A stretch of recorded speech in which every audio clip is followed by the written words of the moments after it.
right, everyone, we are going to get started.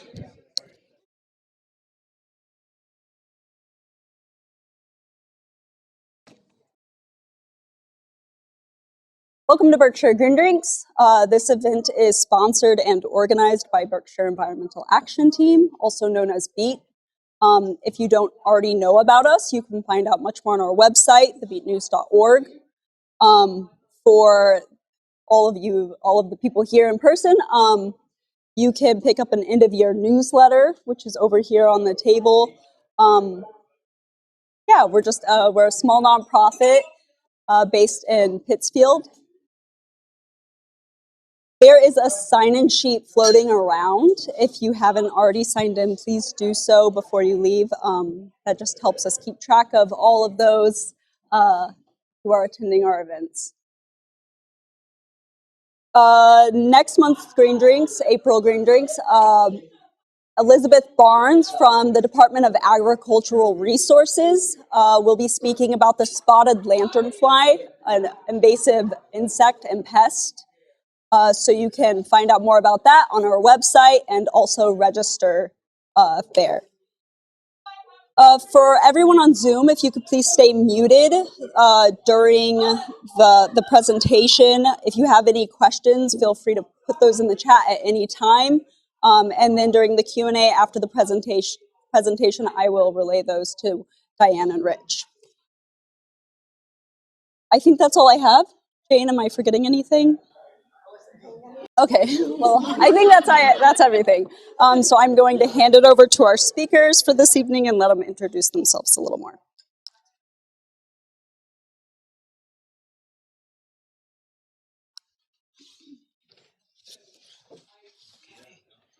Hello, everyone. Thank you for being here. What a great opportunity to be at a brewery and talking about what's important to us. Thank you all for being here. I wanted to tell a little story before we get started. NatureWorks is beginning its 19th year in business. And when we started out 19 years ago, one of the most important things to me was to help my clients keep pesticides out of their home. It's really that simple. Our home is a really important living environment. It's our sacred space. And the idea that we're bringing pesticides in and essentially poisoning our living space is really a terrible idea. And so what I wanted to do is offer an alternative to that. So conventional lawn care traditionally has been the place where pesticides are used first and foremost in our homes. So the alternative to that is what is commonly referred to as organic lawn care. So initially we started off as just offering the alternative. Instead of using a pesticide, we'd use an organic product. But it's really more complicated. It's about understanding exactly what's happening in a lawn and appreciating that the soil is a living thing. There's biology at work there. And we as living creatures ourselves interact with that in a very important way.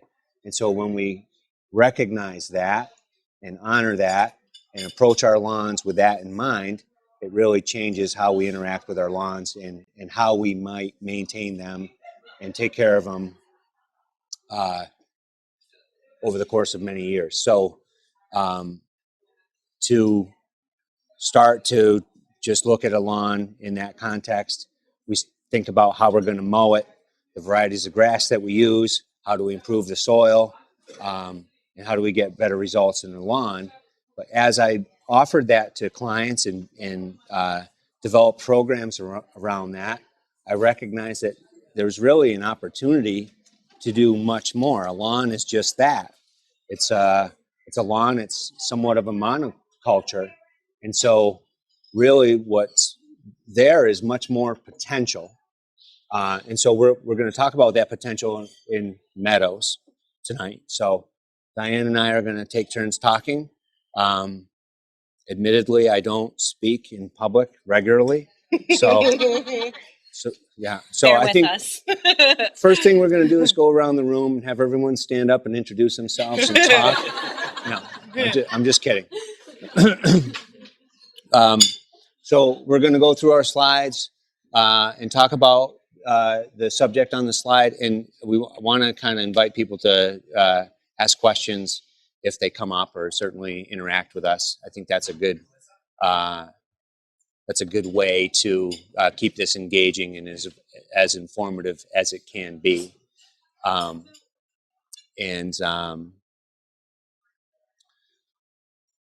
else was I going to say? So, and then at the end, we'll have a genuine question and answer session. So if you want to wait till the end, that's fine too.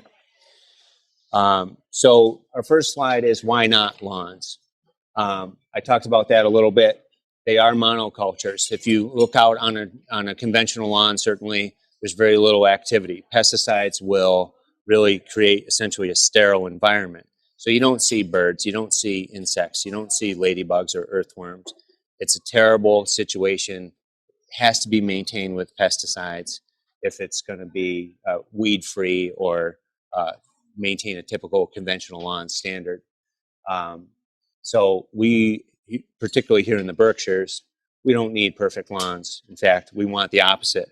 We want a diversity of species in our lawns. What we get is wildlife. And so by having even weeds in our lawn, you get seeds, you get flowers, and that brings in insects. And do you want to? Sure, it's certainly more healthy for our pets, right? Oftentimes, that's what I hear, is that people are more concerned about their use of pesticides for the sake of their pets over themselves. One thing to think about when you think about lawns is how much energy you put into your lawn. Mowing on a weekly basis, particularly vast areas of lawn, is a tremendous amount of energy. It's costly. There's a lot of pollution associated with it. And so when we look at a lawn critically, first thing we want to consider is how we can reduce how much area that's being mown. And then what we determine that we need to mow, we want to look at that critically as well and consider how we can manage it effectively to reduce the ultimate input. So mowing less throughout the growing season. Many of you may have heard of things like low mow May or no mow May. One of the worst things that I see, and we're on the verge of it, is April comes around, lawns start to grow. You've probably seen this. There's somebody in your neighborhood is so determined to get out there and cut their grass, be the first one to cut it. It's usually like third week in April. And believe me, it's way too soon. The best thing you can do for your lawn is wait. Let it grow. Let it grow to 6, 7, even 8 inches tall. So through the month of May. What's happening when you're doing that is you're also growing root systems. So think of it in that whatever you're seeing above ground is also happening below ground. So what you want in grass or in a healthy lawn is deep, extensive roots. That's for the health of the plant. So the worst thing you could do is go out and start cutting it initially, just as it's starting to grow. So wait, let it grow. And you really don't have to mow on a weekly basis. You can mow only as needed. So oftentimes, even in the most vigorous growing season of May or June, we recommend growing or mowing 2 or 3 times. And then when you get into August or July, when it's really hot and dry, stop. Just stop mowing. You'll see a lot of lawns get burnt out or really stressed during those intense mowing periods. And really it's because of that intense mowing, and what you get as a result are a lot of weeds that would come up. So we encourage people to mow as infrequently as possible, and use less fertilizers, chemicals, and water. So if you're letting your lawn grow, it reaches a certain height, and if there's stress from heat or dry weather, the lawn's not going to need to be cut, and you can just kind of let it be and let it live. Convert your lawn, diversify your lawn with low maintenance perennials. So, you can let certain plants thrive in a lawn. Oftentimes what's growing in a lawn is what is most appropriate given the soil. So whether it's dandelions, let's talk about dandelions, right? That's maybe the one thing that conventional lawns want to combat. Dandelions, that flower when it comes up, that's really an important food source for honeybees. And it actually has a role in the lawn in that taproot is actually dealing with compaction. So if the soil is compacted, it's going to grow weeds really well. But that's okay. We need to kind of get comfortable with the idea that having weeds in the lawn is purposeful. It's actually fixing the soil. The other thing to do is to consider your lawn and what other potential it has. Planting a perennial border or a vegetable garden is a great use of that open space that has lots of sun. So, setting aside a section of lawn where you can grow vegetables as opposed to mowing grass on a weekly basis is a great way to make use of that space. And seeding a meadow, we're going to go into more detail about meadows, but one of the things I recommend to clients is you look out at this vast lawn space, and oftentimes that's just it. You're just looking at it. There's no reason to interact with it. Maybe you can play ball on a section of it, but oftentimes this vast amount of lawn is underutilized. It's just something that's mown and looked at. So when we look at a vast space like that, we say, let's consider letting it go, letting it grow tall, and then maybe we'd mow a path through it instead. And I always try to set the idea of, instead of looking at this vast lawn and not knowing how to interact with it, we let it mow or grow as a meadow, and then mow this path. And then you're then compelled to go for a walk and walk this path and interact with this meadow. And oftentimes what you'll see are birds and butterflies, or maybe there's a spot to stop and sit and appreciate a view. So suddenly you're interacting with this landscape in a way that you never did before. So there's a real value to meadow as opposed to lawn. Okay, next slide. One more time. One more time. One more time. Hit it one more time. Low mow lawns. There it is. Okay. So one consideration is variety of grass species that can be used. There are varieties of fescue that only grow so tall. So in a situation like this, where you've got maybe a shady zone in a perimeter of a property, it doesn't have to be mown like a conventional lawn. I think that's one of the misconceptions is a lawn mower service might just come and just treat every area the same way. An area like this that's shady can be used or seeded with certain varieties of fescue that will grow to a certain height and just stop. So something like this, I don't know about you, I feel like I want to take off my shoes and walk around in that. And that's very a healthy way to maintain a space like that. They're also drought tolerant. We're not going to spend any time or resources watering the lawn. It's really not a good use of water. So a lawn like this with a species of grass like that is not going to require much lawn or much water. We also don't need to fertilize it.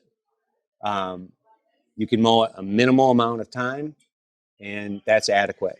And this can be seeded in early spring or fall. That's really the ideal time for introducing these types of seed. Lawn alternatives. So it's not just grass. Varieties of plants like clover and creeping thyme do really well in certain lawn situations. I think of creeping thyme as really thriving in areas where the soil can be hot and dry. So you might have an area, soil around New England can be really terrible in certain areas. So if a soil is thin and dry, thyme is really going to thrive there. And so creeping thyme, an example of a bee would come in and really appreciate those blooms. There's a fragrance to thyme, and there's a beautiful color to that. So on some level, we have to change our mentality of what our expectation is. I always tell clients, this is the Berkshires. We're not trying to have perfect lawns. In fact, what we want is diversity. So that's really important. Clover is a great contributor to lawns. We've started using clover in all of our lawns, when we use a clover fescue blend, and the clover actually fixes nitrogen from the atmosphere, adds it to the soil, and so the grass plants that grow with the clover really thrive as a result, and can be really beautiful and more durable than other lawns, conventional lawns, through the heat of the summer. It's also pollinator and wildlife friendly. When you have a living lawn with a diversity of species, wildlife knows it. They want to visit.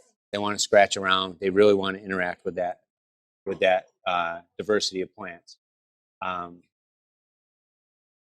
Okay. My name's Diane. I also work at NatureWorks. Another option for you is to look for low-growing perennials that you can use in your lawn. Some examples that I've seen in my own lawn, just from being a bit of a lazy gardener, is self-heal or prunella, Carex Pennsylvania, the native strawberry, which also introduces edibles into your garden, to your lawn space. Heath aster, which is a really lovely, low-growing, fall-blooming perennial, and bluets, which is kind of delightful when, it's one of the first things that you see in like mid-spring. And if you're looking for resources, there's a really great interview that Dan Jaffe Wilder did with Margaret Roach did with Dan Jaffe Wilder, and they talk a lot about that. But the only thing is that a lot of those perennials you can't find as seeds. You have to find them as plugs, which can be a little bit pricey. So you would want to start small and then do it as needed. And those aren't the only possibilities. In my own landscape, I've used chamomile, which is not a native, but it's still a low-growing perennial, and it's really fragrant, and you can walk on it without it, being demolished. And they're pollinator-friendly. And another option as opposed to having a lawn, is growing your own vegetables. I don't know if a lot of people know this, but tomatoes actually aren't pollinated by honeybees. They're pollinated by a native bumblebee, and they're the only insect that the only bee that can pollinate them. They do a little dance. It's really cute. And there's a great book by Paige Embry called Our Native Bees that talks a lot about the importance of native bees as opposed to honeybees.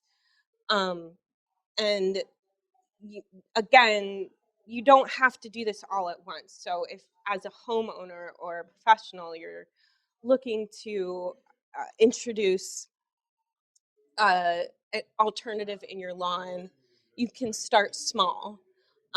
And growing your own, there's something really special about growing your own vegetables, even if it's a small plot. Being able to go out there at night, maybe have a cocktail and wander around, leisurely water as you need, pick a radish or a tomato. It encourages interaction with nature on a very different level. And it also, again, attracts a very specific type of pollinator.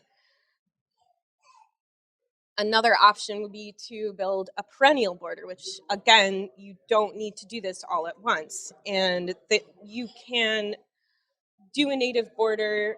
You can also do a mixed native border so that you're not, you have, the possibilities are basically endless. And one way to see how your lawn will react is, I'm sorry, I'm a little nervous too.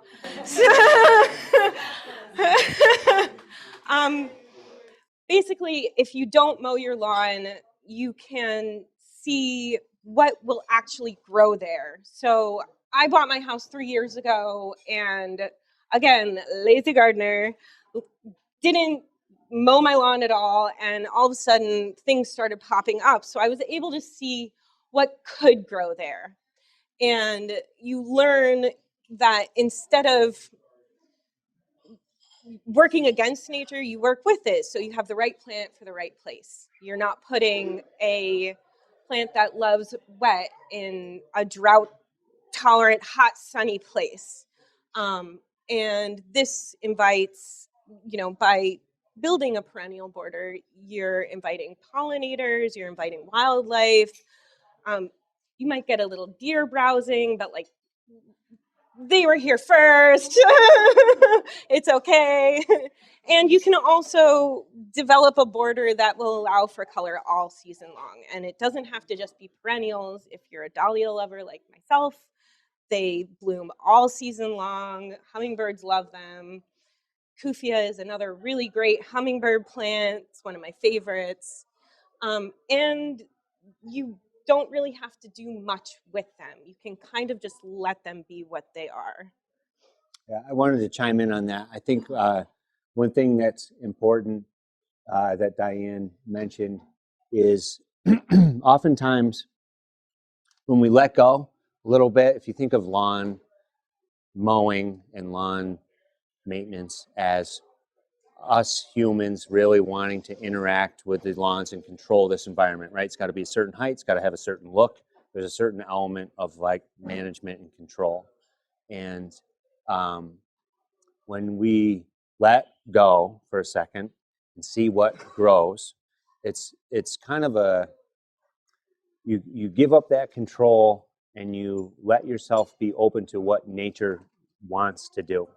And when 19 years ago, when we first started out, one of the things that was inspiring to me, that how we came up with the name Nature Works, is that there's this genuine wisdom of nature that we maybe need to remember how important it is to pay attention to.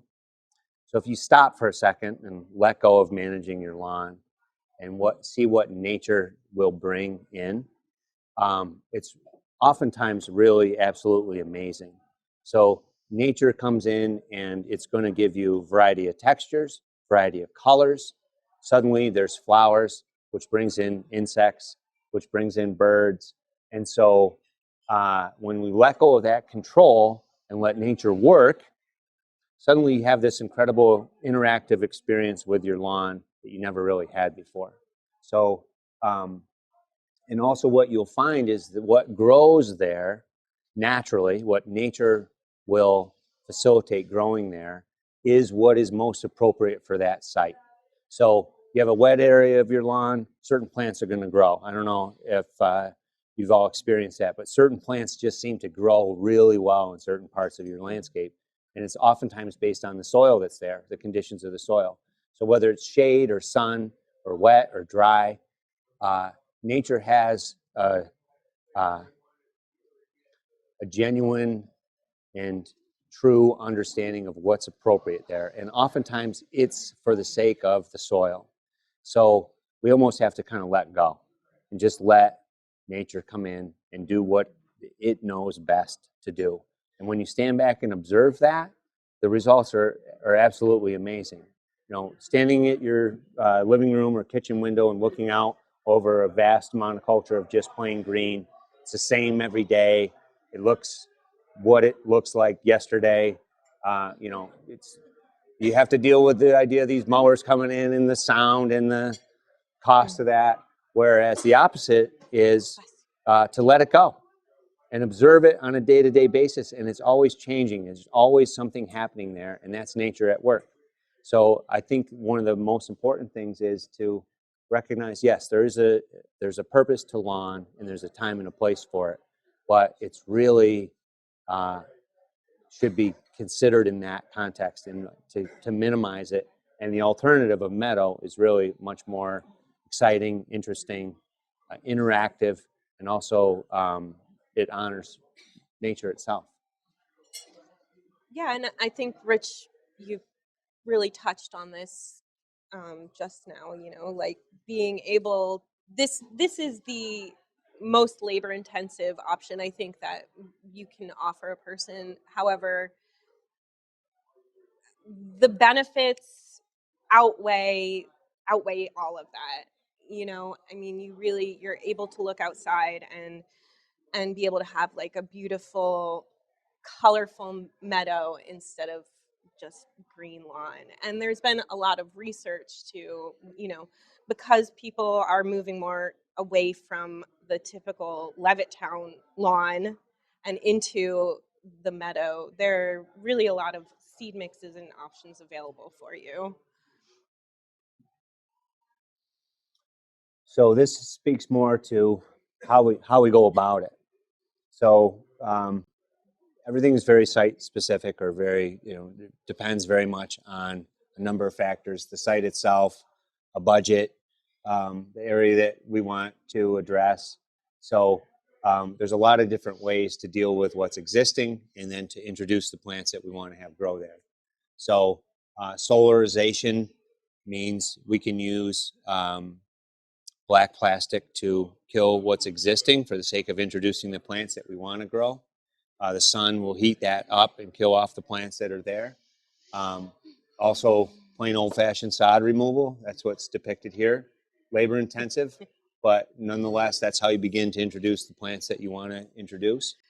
That's actually my house. And as labor intensive as it is, this, I find, if you're using a small area, if you're a homeowner, is the best. Just get a flat spade and a fork and make squares, get a wheelbarrow, shrug them away. It's relatively easy. Cover crops. This is an example of where there was a cover crop used to introduce a species that would smother out certain weeds and eventually be tilled into the soil or naturally composted into the soil. You'll see herbicides listed here. It's our least favorite method. I'm not going to say the R word, but we can use even natural herbicides to control plants that we don't want to have in our meadows. And then repeated tillage is just ongoing tilling of the soil to eliminate certain species so that we can introduce other species. It does take time. I'm going to just read this. It's important to remember that regardless which avenue you travel down, planting anything new takes time. Typically, it takes 3 growing seasons for plants to establish themselves. While your plants and or seeds are acclimating and growing, the first few seasons, maintenance on the area is key. Interplanting with native annual seed may help, but it won't be an end-all solution. You may also need to do some selective weeding. In the end, all your efforts will be worthwhile. So I think that's a real truth that's worth acknowledging, is it's not easy or instant, but the idea of being out in your lawn and in your bare feet and maybe doing some selective weeding for the sake of what you want to create over time, and always adding seed of plants that you really like and seeing how they establish. And then once they begin to establish, if it's appropriate for the site, they'll seed in naturally. But that does take time. So there's strategic mowing involved and maintenance of that, but the end result is certainly awesome. These are some handy resources if you're interested.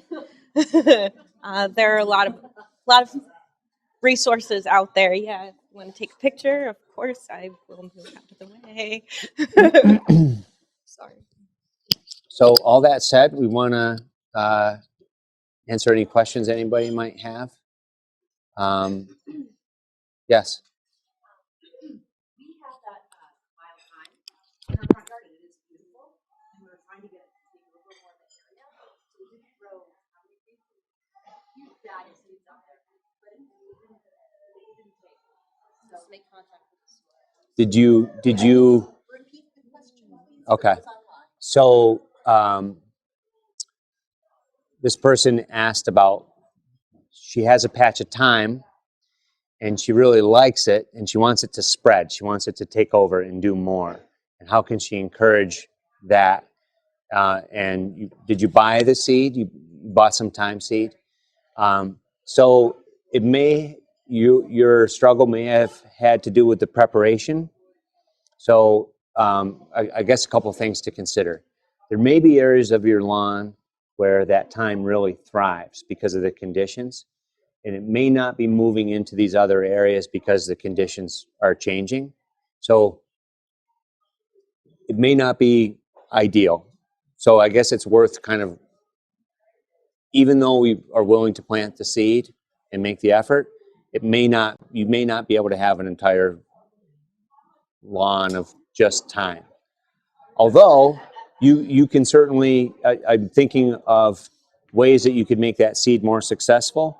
You may need to cut down what's growing there already so that it kind of outcompetes, let the thyme have a competitive advantage.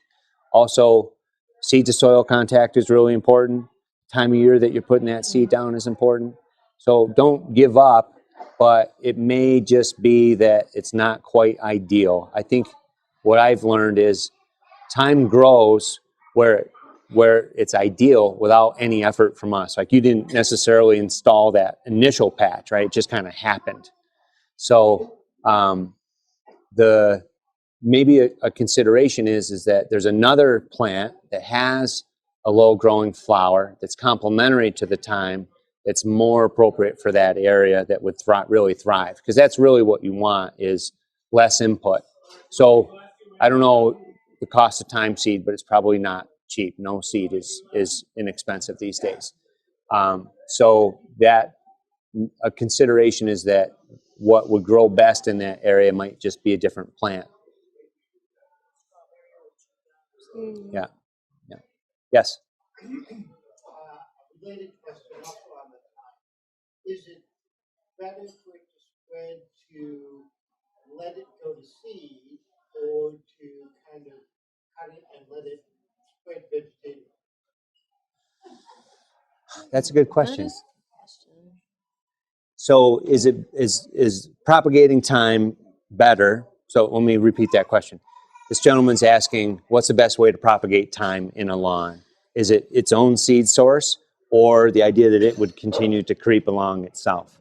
That's a good question. Do you have any idea on that? I definitely think both. Even when you have a lawn, you're gonna have to do some work if you're putting seed down, or even if you're planting something in it, because it's gonna be competing with what is already growing there. So I think that that's kind of a tough question. Me personally, I think I would probably let it go to seed and see what happens, but I would also try and pull away some of what's growing around it. So you have this perimeter of thyme, and it's competing with whatever, your fescues or your rye. I'm not sure what's with your weeds. Well, there you go, though. That's like the nature of you're trying to grow something in an area, and whatever is growing there wants to be there. So you have to kind of do a little soil preparation to begin. And I would definitely try. What time of year did you seed it? What time of year did you seed it? Oh, the stuff In the that was spring? there has been going wild. Yeah. The patch is expanding. I just wonder whether it's better to have its energy, let it put its energy into seeds, or force it to put its energy into roots. I would say if it was my lawn, I would try and rake or pull or dig out some of what is already there. And in the fall, not in the spring, I would put seed down, because thyme is a perennial. And a lot of times perennials need a bit of cold, it all depends, but a lot of times perennials have like specific requirements that they need, one of which is cold. Cold stratification. So it needs to be able to have that winter in order to even germinate. So I think if you wanted to try it again, I would this fall like I said, like prep the site, dig a little away from it, and put some more seed down. You could even try like dethatching. Like Rich was saying, you want to be able to have like soil contact with the seed. So dethatching your lawn, which can be a little time consuming, but maybe just do it around the area that you want it, just so that you're pulling out old dead grass, which creates a mat and is a layer. It's another layer in between the seed and your lawn. So you want to give it the best possible chance to thrive. Does that? What's growing next to it now? What's Yeah. Oh. so that's I think crabgrass Yeah. itself loves that hot, dry condition. So a physical removal of the crabgrass Yeah. will help the thyme expand into that. But it sounds like my thought was the soil, thyme can really thrive in hot, dry soils and shallow soils. So if you have that condition, but it's just crabgrass is the competition, it may be physical removal of the crabgrass, like Diane said, so that gives the thyme a little advantage to creep into those zones. That's my thought. Yeah? Are the fescues that you mentioned, are they native? No. No. Are the fescues native? It was the question. Lawn variety fescues are not native. No. We have a lot of Zoom questions. Okay. And I know I said that you guys don't need to repeat this, but if you can, Sure. that would be great because we're editing so much. Sure. The first one is, what do you recommend for ground cover in a shaded wet area? Oh, shaded wet. That's native. Oh my So God, I'm we'll sweating. repeat the question. Okay, so I'll repeat the question. Yeah. So the question was, what do you recommend for a ground cover in a shaded, wet area? What? Well, moss is the one that comes to mind first. Yeah. Oftentimes, moss isn't considered a valuable part of a lawn, but man, it is low maintenance. It's consistently green. It feels great on your feet. So that can occur somewhat naturally. So that's a great alternative. You don't mow it at all. It's really ideal. Yeah, I mean, and if you look at the areas in your garden that aren't like that don't have a lot of sun, that grow naturally, like Rich said, like it's going to be moss. It's your friend. It's okay if it's growing, and it's actually really beautiful and really nice to walk on as well. Sometimes ferns. There are some low growing ferns that you can use for sure. Non-native, you can do a juga. I know it's kind, but it grows up here. A stilby is another one, also non-native. Yeah. So I think of the idea of shady and wet. I'm in my mind, I'm picturing kind of a perimeter or a distant area of a lawn. And I always think that it's worth recognizing that may not be an ideal area for lawn. It may be just that simple. It's almost like you have to question, given the conditions, it's not a lawn area. Yeah. But it could be a low maintenance area. It could be an area that's great to look at and interact with. And so things like ferns and astilbe are great alternatives to lawn. But at that point, we're not even really trying to grow lawn. We're creating maybe a shady understory woodland border instead, which is really, I think, much more purposeful and interesting.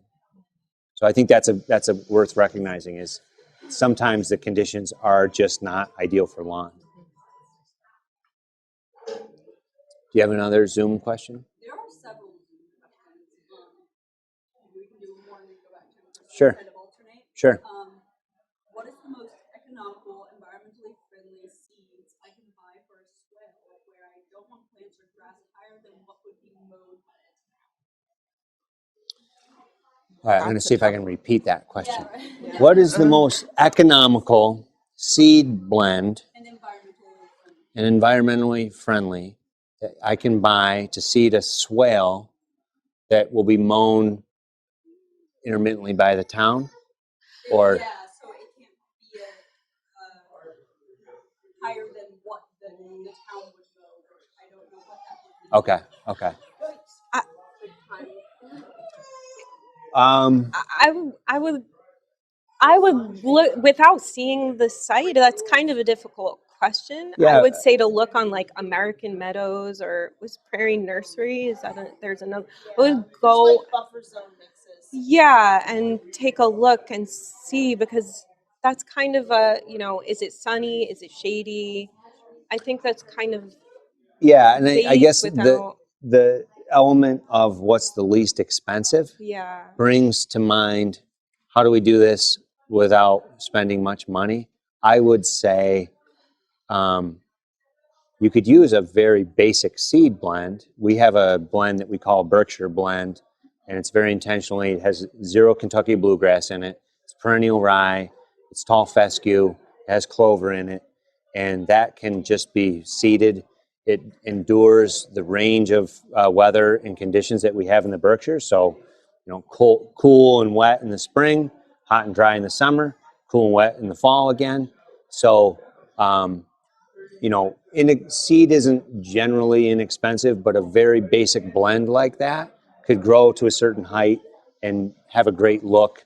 And when town might come through and mow it to some degree, and I think it would respond in a positive way to that. So it doesn't have to be complex with a diversity of species of perennials. It could just be a basic blend of grass and some clover, and that would probably be pretty effective and relatively inexpensive. Is there any other questions here? Yeah. Those kind of situations, like a swale or more of a border, like I've seen a lot of that purple vetch on the highway. Yeah. Do you have any thoughts on that, Diane? I don't really do. Yeah, I think it's used a lot right in pastures and things like that. Am I? Yeah, it can. It's a nitrogen fixer, and it's Oh, she asked, what about using vetch in a situation like that? you can. It's good nitrogen fixer. You can. It's a good nitrogen fixer. Is it like invasive in any way or anything like that? My understanding can be aggressive. It can really The dominate. time, Yeah. yeah, I feel like the times when I've seen it, it's not been intentional. It's not put there intentionally. Yeah, and I think from what I experienced as a gardener, it can be really difficult to pull out if you don't want it there. It just grows, and then anytime it hits the soil, you get a new root system. So yeah, it probably if that were the case, I think I would probably do like a clover or like Rich was saying, something like a fescue blend. Which yeah.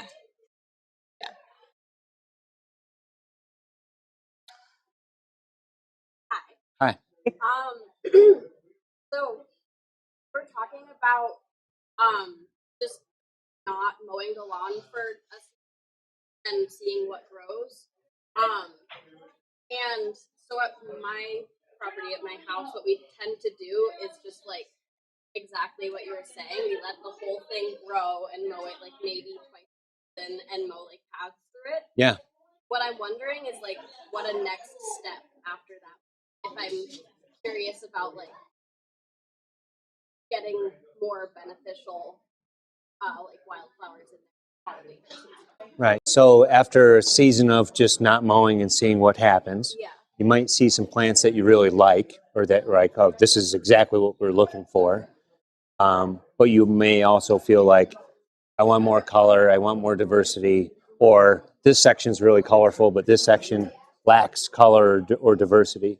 So after you've kind of taken a season to observe, or at least a period of time, you can then say, based on what's growing here, we can make a good assessment of what else might thrive in these areas, and then introduce that plant.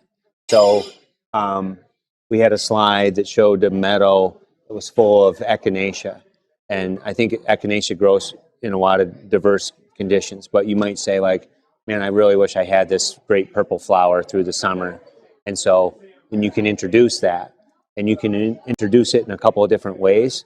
You might, after a mowing, do a broadcast seeding at the right time of year and try to ensure soil to seed contact by whether raking it in or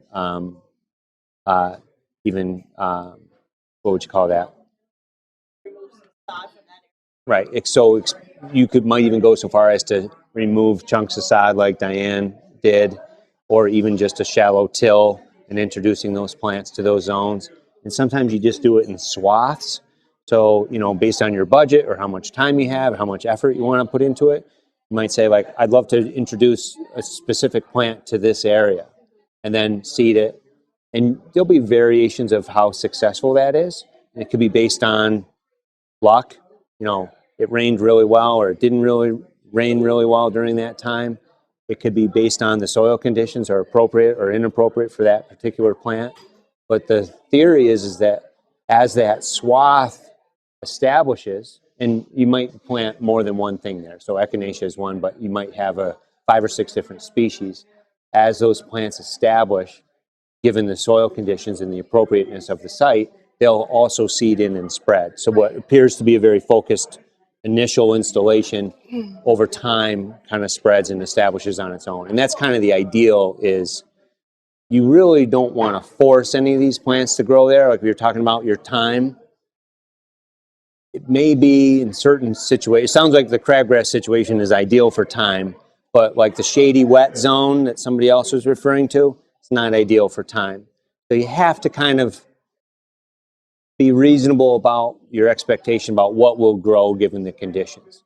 But I feel like there's so many plants out there with so many interesting characteristics. Any condition can be diversified with its plants, and it may be this area is optimal for moss and ferns because it's wet and shady, and this area is optimal for thyme and what's another hot dry plant? Sedums. Right, any number of really different plants that would thrive in those chamomile, yeah. conditions. So you have to almost kind of gauge your expectations based on the conditions or your willingness to alter those conditions. Can you just simply seed an already established lawn with low mowers? You can. You may not get the results you're looking for. An existing lawn, let's imagine it's like my lawn at home. It's got all kinds of different things in it. So just adding a low mow seed to that, you won't get a low mow, an exclusively low mow lawn, because you're dealing with what's already established.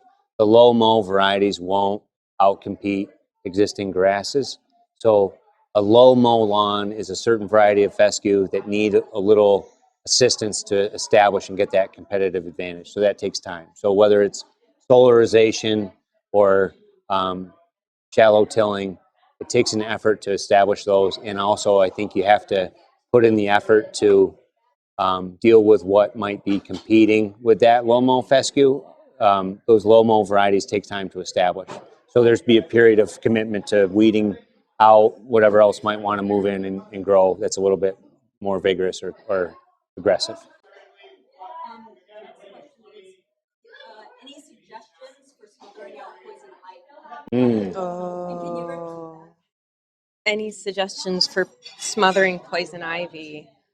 No. Well, I would say solarization is probably. Yeah. So renting a goat. you seriously, goats eat poison ivy, so you could actually rent a goat. This is unfortunately one of those cases where you might need to resort to an herbicide, unfortunately.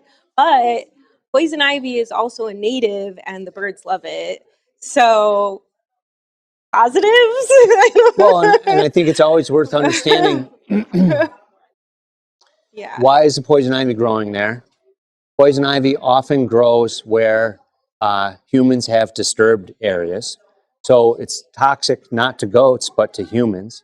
So it's often worth asking what's going on here that's made the poison ivy establish and why is it here? And why do I need to be, like, in other words, it's almost worth asking, why do I need to be in this place where the poison ivy is? Is it just because it's poison and I don't want to get the rash? You know, maybe you just don't interact with it in a way that you're going to get exposed to it, and that over time, other plants move in and the poison ivy eventually kind of filters its way out. It's almost like nature has put poison ivy there for a reason, and it has a role. And as much as none of us want to contact it or get the rash, you know, how do I get rid of it? I would say simple answer is solarization or a goat. But I always feel like it's worth trying to look at the bigger picture and understanding why it's there. I think it serves a purpose.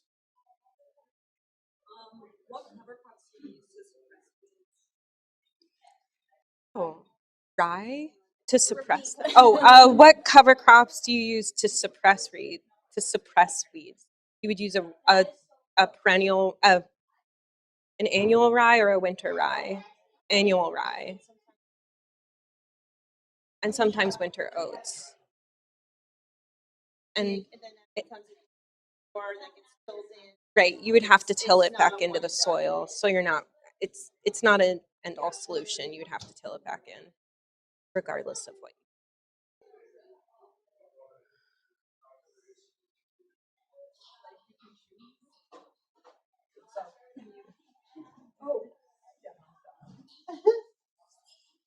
Does anyone have any questions here? What are you doing about ticks in your high garden like that?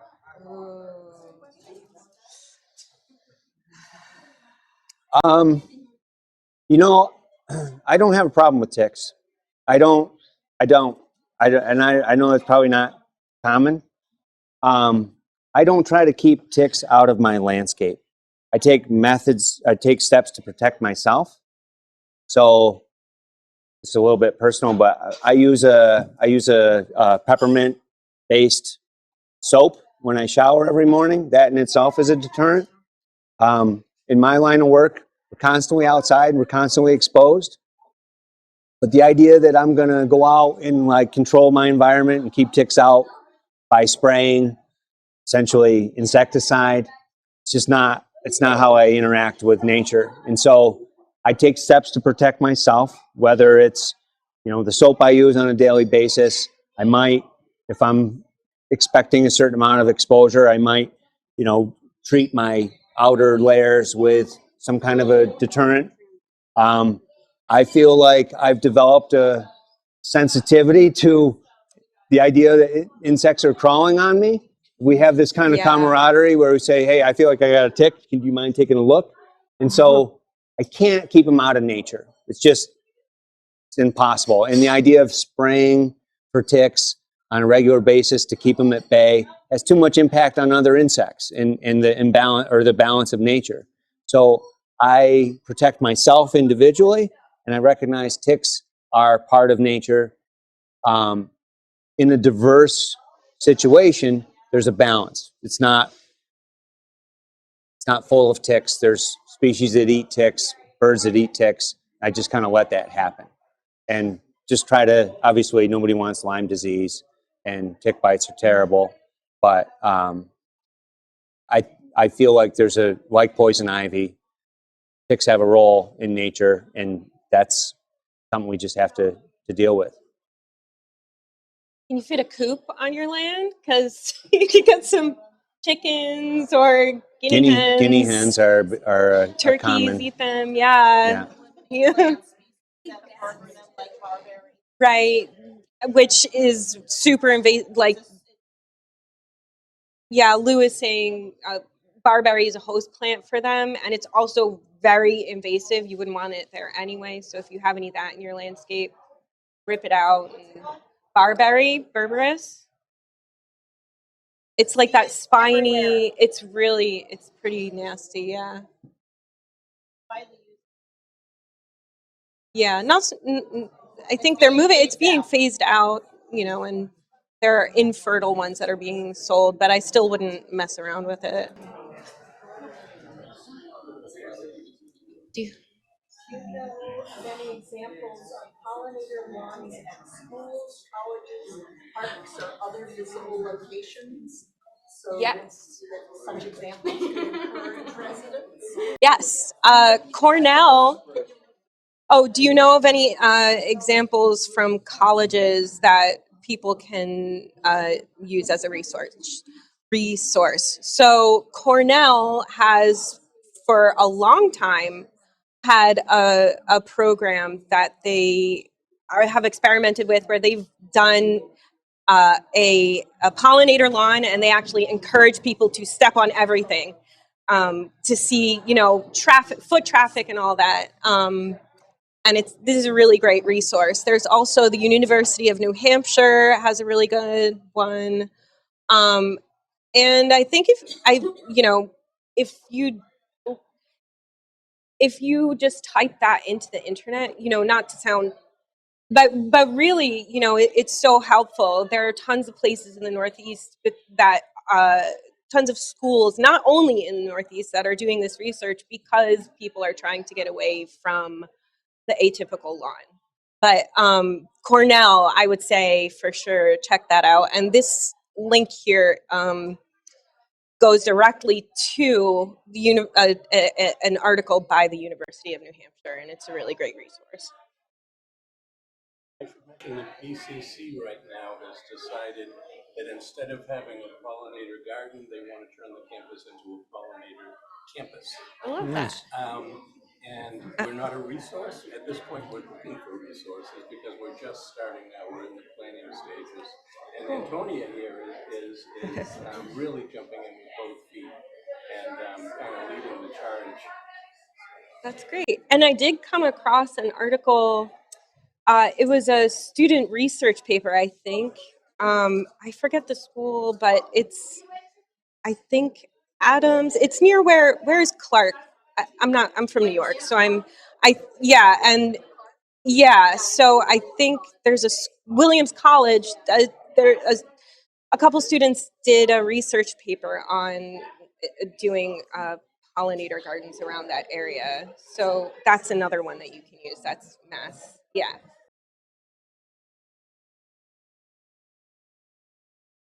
Thank you. Yeah, I think that's everything. Yeah, Thank you thank you for guys. Yeah. Thank you, Diane. everyone. Nice work. Thank you. Yeah, thank you for being here.